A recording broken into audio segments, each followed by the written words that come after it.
The wind was unusually cold that December morning in 1872 when Samuel Hawthorne first touched the edge of a map no one was meant to see. A young cartographer from Boston, Samuel lived a quiet life, spending more time with ink and parchment than with people. But fate and history had a strange plan for him. Because in a dim corner of a nearly abandoned government warehouse in Washington, D.C., he found something that should not have existed. The map was old, impossibly old. The parchment had browned with a century of dust, yet a faint seal of the Continental Congress still shimmered under the weak light. That would have been surprising enough. But what truly shocked Samuel was the handwritten title at the top. Territories of the Ancient Americans, Lands Beyond Known Borders. It made no sense. According to every history book Samuel had ever studied, no such document was ever created. And yet here it was, folded inside a wooden crate that wasn't even labeled in any conventional record. He remembered staring at it, the ink trembling under his fingertips as though the map itself was breathing. The edges showed a coastline that did not match any known American border. There were islands that had no names in modern geography, marked with symbols he had never seen, spirals, suns, strange triangles grouped in patterns that felt like mathematical codes. And deep inside the continent, near the area now known as Montana, there was a marking, a black circle, almost burned into the parchment. Beside it, in faded colonial handwriting, were 3 words: "Do not uncover." Samuel knew he should have turned away, reported it, sealed it back inside the crate. But curiosity, that eternal force that has unraveled empires and rewritten destinies, took hold of him. He folded the map into his coat, telling himself it was only for study. But deep down he knew he had just stepped into a river of history from which he might never return.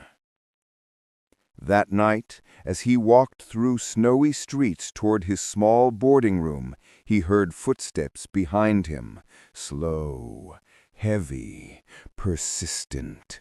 He turned, but the darkness swallowed everything except the faint glow of lamps.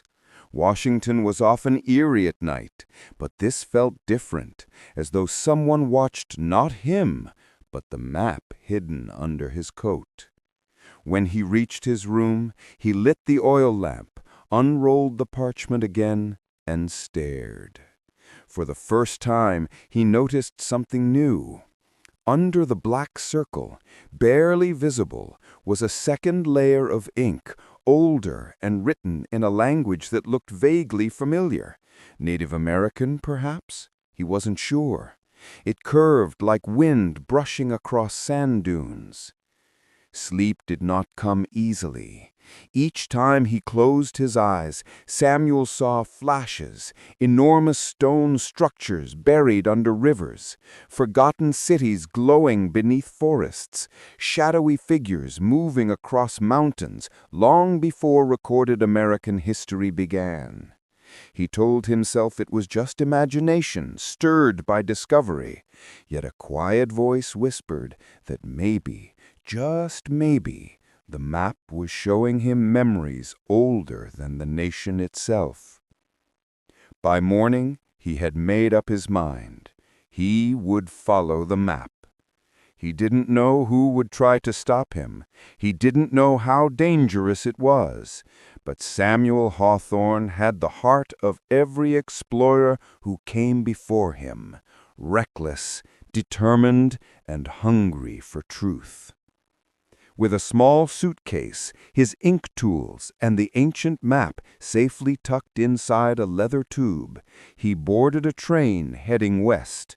As the whistle screamed and the iron giant pulled away from the capital, Samuel felt something shift, as though history itself was turning a page.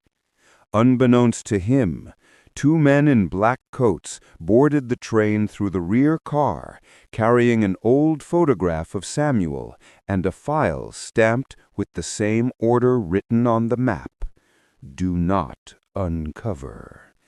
And so began a journey that would lead Samuel into the heart of America's greatest buried secret, a story erased from every textbook, guarded by governments, whispered by tribes, and hidden beneath a century of silence. The truth was out there, and it was waiting for him. The train rattled westward through the sleeping winter landscape, steam trailing behind it like a ghost fleeing into the sky. Samuel kept his gloved hand pressed over the leather tube inside his coat, feeling the map beneath as though it had a pulse of its own. The steady rhythm of iron wheels and the murmur of passengers should have eased his nerves, but the unease sat heavy inside him. He sensed what he could not see, the presence of danger, of eyes lingering too long. But when he turned to check the aisle, the only view that met him was of weary travelers wrapped in blankets, reading newspapers or dozing against the wooden walls. Night deepened, and snow clouds smothered the moonlight. The train swayed, plunging into long stretches of darkness between flickering telegraph poles.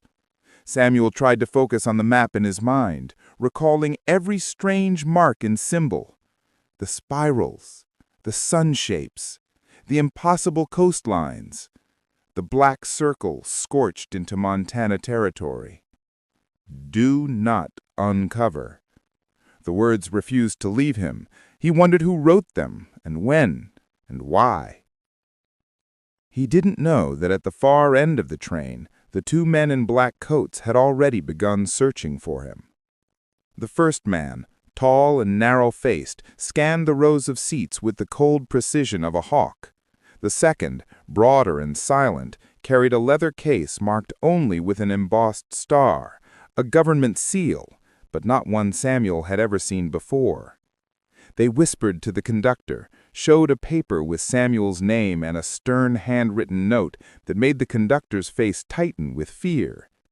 By dawn, the train reached Chicago, a growing city of smoke, iron, and ambition. Samuel knew he couldn't stay. He slipped out through the side platform, blending into the crowd, keeping his head low. The wind cut across the streets with metallic sharpness, carrying the smell of coal and distant livestock. He hurried into an alley, checking behind him. No sign of the men, but something told him they were closer than he thought. He needed help, someone who understood native symbols, colonial documents, hidden histories. That's when he remembered the stories about Professor Elias Monroe at the University of Chicago, a specialist in pre-Columbian cultures known for controversial theories that got him quietly removed from several institutions. Some said he was brilliant, others said he was insane. Samuel didn't care which. He needed answers. The university stood like a fortress of stone and knowledge. Samuel navigated through archways and snowy courtyards until he found Monroe's office, or what used to be his office. The door was locked, covered in dust and old notices. But as Samuel turned to leave, he heard a voice behind him. "You shouldn't be here." Samuel spun around. An elderly man stood in the hallway, holding a stack of books pressed to his chest.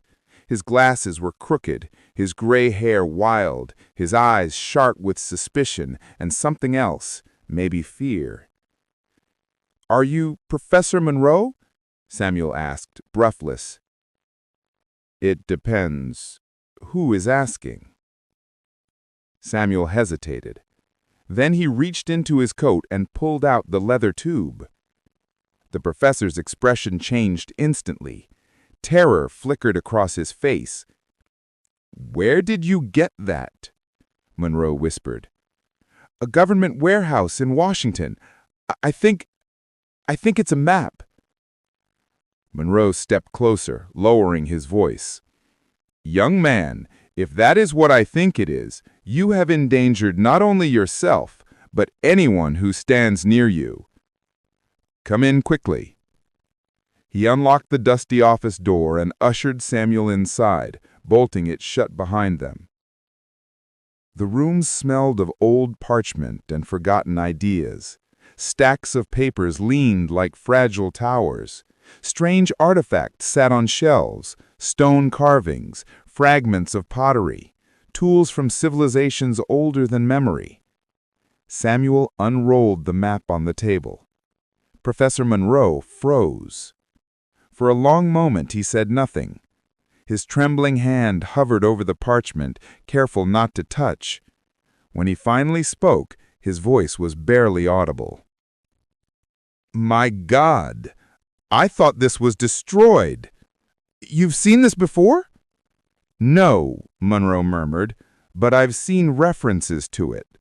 They called it the Forbidden Chart, a document mapping territories that predate anything in recorded American history, lands known to tribes but erased by colonial governments. And that mark," he pointed to the black circle burned into the parchment, "that is the seal of obscuration, a warning, a command. No one was ever meant to approach that place. Not settlers, not soldiers, not explorers." "But what is there?" Samuel asked, leaning closer. Monroe swallowed hard. "Legend speaks of an ancient structure buried deep beneath the earth, older than the tribes, older than the earliest migrations. Some say it was not built by any civilization we know. Some say it was found by the first Americans who sealed it away and swore never to disturb it." Samuel felt the room tilt. "Why would the government hide this?" "Because," Monroe said, lowering his voice, "if something like this were proven true, it would rewrite the entire foundation of American history. It would challenge everything, the timelines, the migration theories, the origins of civilization. Too dangerous, too disruptive." A sudden pounding on the door made both men jump. Samuel's blood turned cold. Monroe's eyes widened with dread. "They found us," the professor whispered. The pounding grew louder. Samuel grabbed the map. Monroe shoved open a back window. "Run!" the professor whispered urgently. "Follow the symbols, whatever you do." The office door exploded inward. Monroe shoved Samuel through the window and slammed it behind him. Samuel landed on the frozen ground outside, snow dusting his coat. He heard shouts inside, furniture crashing, Monroe yelling something he couldn't understand. Then a gunshot. Samuel didn't look back. He ran.